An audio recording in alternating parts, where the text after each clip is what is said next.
मिनश्शैतानिर्रजीम बिस्मिल्लाहिर्रहमानिर्रहीम। नाज़रीन अस्सलाम वालेकुम। आज मैं पंजाब यूनिवर्सिटी जेलर कैंपस के बैठे हैं। सर रिजवान साहब ने ऑफिस जी इंग्लिश के टीचर, मेरे भतीजे गुलाम रबानी के टीचर माशाअल्लाह बहुत ज़्यादा अच्छे अखलाक के मालिक हैं। आज इन्होंने को असी कुछ पैगाम लवांगे कि गुलाम रबानी के बारे की पैगाम दो कि ऐसी उस लाइफ इस तरह गुजारी है अपने बारे में सर कोई बकिया कोई पैगाम देना चाहें तो मौलवाना रिक्वेस्ट है तुम अगर पैगाम देना चाहो। बहुत शुक्रिया शकील साहब, सबसे पहले तो थैंक यू कि आप आए।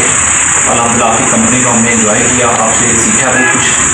और बाकी आपकी जो काविशें हैं जो आप कर रहे हैं दीनी लिहाज से, फिल्म की बुनियादी लिहाज से फिल्म की, दैट्स वेरी गुड। ये आजकल बहुत चीज़ें कम हो गई हैं, तरफ उनका फोकस नहीं है। माशाल्लाह आप इस काम में इसको लेकर चल रहे हैं, यही प्रोग्राम है, इसको लेकर और आगे चलेंगे। तरीम और तबीयत के लिहाज से दोनों ही पहलू जो हमारी सोसाइटी से बहुत ज़रूरी है। और जो दीनी एस्पेक्ट से चीज़ों को लेकर चलना ये बहुत ही ज़रूरी है, जिसको आज हम लैक कर रहे हैं। सब लोग इसी को ही इग्नोर कर रहे हैं। हमारा सारा जो फोकस है एक तरह आप कह सकते हैं कि दीनी दुनियावी तरीम की तरफ ही है, लेकिन आपकी कोशिश बहुत अच्छी है, इसका पहलू नहीं है। माशाल्लाह वेरी गुड।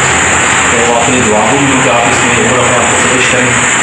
तो बाकी गुलाम रबानी हमारा स्टूडेंट है, तो एक अच्छा स्टूडेंट है, अच्छे ग्रेड के साथ चलता आ रहा है। बाकी इसकी अब डिग्री मुकम्मल हो गई है, आज हम इसको डिपार्ट करते हैं इंशाल्लाह की best wishes for this future इंशाल्लाह। शुक्रिया सर, बहुत शुक्रिया सर आपसे थैंक यू। ओके एक पिक्चर